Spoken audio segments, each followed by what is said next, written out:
एक बारी ना करके देखो यार, सही बता रही हूँ। एक बारी मना कर दो कि नहीं हो रहा मुझसे ये काम। जिन रिश्तों को तुम अपना मान रहे हो ना, जिनको तुमने अपने से आगे रखा, जिनके लिए तुमने बहुत किया, वो तुम्हारा सारा किया हुआ भूल जाएंगे कि तुमने कितना किया। वो तुम्हारे इस ना को जिंदगी भर याद करेंगे और तुम्हें कोसेंगे। हम लोगों के लिए तब तक अच्छे हैं, बेस्ट हैं, अपने हैं, जब तक हम उनके लिए काम कर रहे हैं, उनके काम आ रहे हैं। ये ध्यान रखना।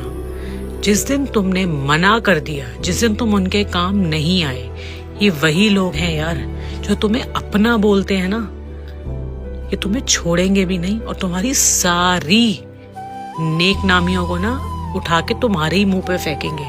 तो इस भ्रम में मत रहो कि ये मेरे अपने हैं। तुम उनके साथ कर रहे हो ना, जब तक वो तभी तक तुम्हारे अपने हैं।